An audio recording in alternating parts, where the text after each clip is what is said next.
The returning officer disappeared on the 11th, which was a Thursday, at 9 a.m. as per the reports which were given by the police. And this returning officer conducted elections smoothly. There was no incident reported that there was a problem at Embakasi's constituency by the media houses or by any person. On the 8th of August, he conducted elections. On the 9th of August, he was still conducting elections. On the 10th of August, he was still conducting elections, because election is both the qualitative, which is the process, and the quantitative, which is the numbers. And on the 11th, when the tallying was taking place and the results were out, the only thing that was remaining for the returning officer to do was to declare the winner, the winners of the elections. The member of National Assembly winner was already known, and I got 57,410 votes against my unworthy opponent, who got 29,110 votes. So the question is, when somebody dies, the first question you ask yourself, who would benefit from the death of this person? Nani ata benefit kutoka kwa kifo ya huyu mtu? It could be clear that this person died because of elections. So in this election, between me, the winner, and my opponent, the loser, who was going to benefit from the death? Would I kill a returning officer who was supposed to announce me as the winner of the elections? It does not make sense. It is not watertight to justify the conviction. But why would a loser kill the returning officer? One, if the returning officer ate his money and never delivered. Number two, if he wanted to petition this election, having known that he had lost, if he petitions and accusing the winner of the same. So the question is simple. Who would benefit from the death of the returning officer? Is it a person mwenye ameshinda uchaguzi ama mwenye ameshindwa uchaguzi? Kama mimi, I wanted to be announced as the winner, why would I kill the returning officer who was going to announce me as the member of parliament? Be that as it may, I would like to invite the DCI to take the first suspect.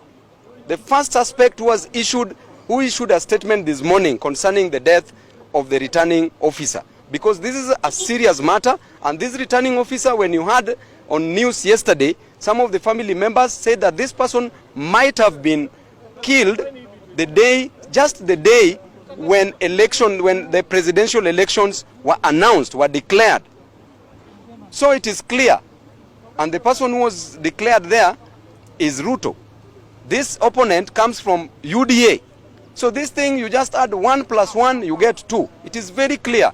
So from here, I'm headed to the DCI, because this is defamation. I've instructed my lawyers to file a case in courts about the defamation of my good name.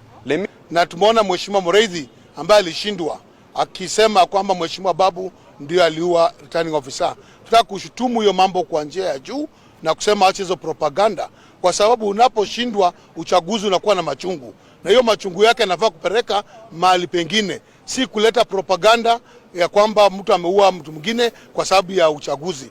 Babu hakuwa na nia yote, kwa sababu ni yeye alitangazwa mshindi katika Embakasi East kama mjumbe. Kwa hivyo nataka kumwambia Mheshimiwa Mureithi, hiyo mambo ambayo anaeneza hawachane nayo, na tumemwambia Mheshimiwa Babu vile vile tunampeleka katika DCI aweze kuandika statement yake kama inahitajika, na pia tuweze kuambia DCI amshike mara moja Mheshimiwa ambaye alishindwa Mureithi, ili aweze kuandika statement vizuri na watu wakutane kwa court, na hiyo propaganda yake hawachane nayo. Watu wameshachaguana, kumekuwa na amani, na sisi bado tunaomba watu wakuwe na amani. Embakasi kuna amani, Nairobi kuna amani, so sisi tunahitaji amani kila mara. Kwa hivyo akianza propaganda kama hizo zinaleta watu kutokuwa na amani katika eneo zao. Kwa hivyo Mheshimiwa Babu tunasimama na yeye kama ODM party Nairobi County, na kuona kwamba kila kitu inaendelea, tunafuatilia kuona kwamba mambo yote iko sawa. Kwa hivyo ningekuwa na intention ya kuua huyu mtu, mbona sikumuua before? Mbona niue huyu mtu saa zile nimeshaona nimeshinda election? Kwani mimi ni wazimu? Hata mwenda wazimu hawezi fanya kitu kama hiyo juu atakuwa na furaha sana. In fact anaweza kufa juu ya furaha. Hii maneno ya kusema watu wameua mtu yaachane na hiyo upuzi. Kitu ya pili, kulikuwa na election ya president. Kulikuwa na aspirants wa president. kulikuwa na election ya governor, aspirants walikuwa, kulikuwa na winner, kulikuwa na losers. Kulikuwa na election ya senator, kulikuwa na winner, kulikuwa na losers. Kulikuwa na election ya women rep, kulikuwa na winner, kulikuwa na losers. Kulikuwa na election ya MP, member of National Assembly, winner, losers. MCA, winner, losers, which means that kwa hii election ya Embakasi East kulikuwa na over 50 aspirants. Si ni kweli? Over 50 aspirants from president to MCA.